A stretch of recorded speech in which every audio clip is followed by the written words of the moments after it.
Pernah nggak sih kamu ditanya, kapan nikah? Kok gajinya segitu? Kenapa kamu nggak punya anak? Pertanyaan-pertanyaan itu kadang nggak cuma bikin nggak nyaman, tapi juga bikin kita bingung harus jawab apa.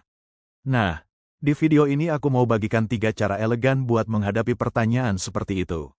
Tanpa marah, tanpa drama, tetap tenang, dan tetap berkelas. Gini, dalam hidup kita pasti bakal ketemu orang yang ngomong seenaknya. Tapi bukan berarti kita harus selalu menjawab. Faktanya, nggak semua pertanyaan pantas dijawab. Kita bisa tetap sopan sambil tetap jaga batas. Kita bisa punya kendali penuh dalam percakapan. Yuk masuk ke strategi pertama. 1.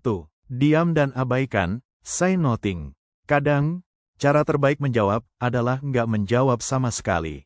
Diam bisa jadi kekuatan. Kamu bisa diam lalu senyum tipis, alihkan pembicaraan, atau pura-pura nggak dengar dan langsung ganti topik.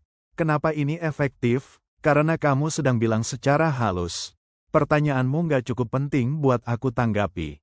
Diam bukan berarti lemah, tapi justru tanda bahwa kamu nggak mudah diganggu. 2. Tanyakan kembali maksudnya, balik bertanya. Strategi kedua, balik bertanya dengan tenang.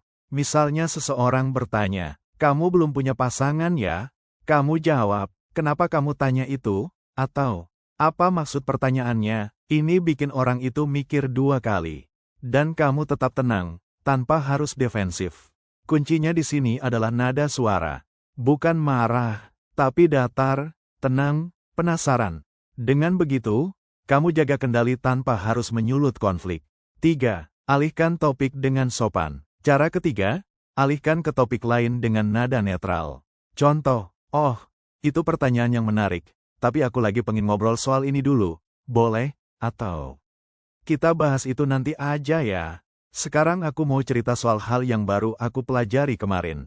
Teknik ini sangat cocok buat kamu yang pengen tetap terlihat sopan, tapi juga tegas dalam menetapkan batas. Kenapa ini penting untuk harga diri? Setiap kali kamu menanggapi dengan tenang dan penuh kontrol, kamu sedang memperkuat harga dirimu sendiri. Kamu bilang ke diri sendiri dan orang lain, saya punya hak untuk memilih percakapan yang saya izinkan masuk ke ruang pribadi saya. Dan ini penting, apalagi di lingkungan sosial yang kadang suka kelewat batas. Latihan kecil buat kamu. Coba bayangkan satu pertanyaan yang sering bikin kamu kesel. Sekarang bayangkan kamu menjawabnya dengan diam, balik bertanya, atau mengalihkan dengan sopan. Mana yang paling cocok buat kamu? Tulis di komentar ya. Ingat, kamu nggak harus menjawab semua pertanyaan. Kamu punya hak untuk jaga batas. Dan kamu bisa melakukannya tanpa kehilangan kendali. Kalau kamu suka pembahasan seperti ini, tentang cara ngomong, cara berpikir, dan cara jadi pribadi yang kuat, jangan lupa klik like dan subscribe. Sampai ketemu lagi di video berikutnya. Bareng aku di Eruditi, karena cerdas itu tenang, bukan baperan.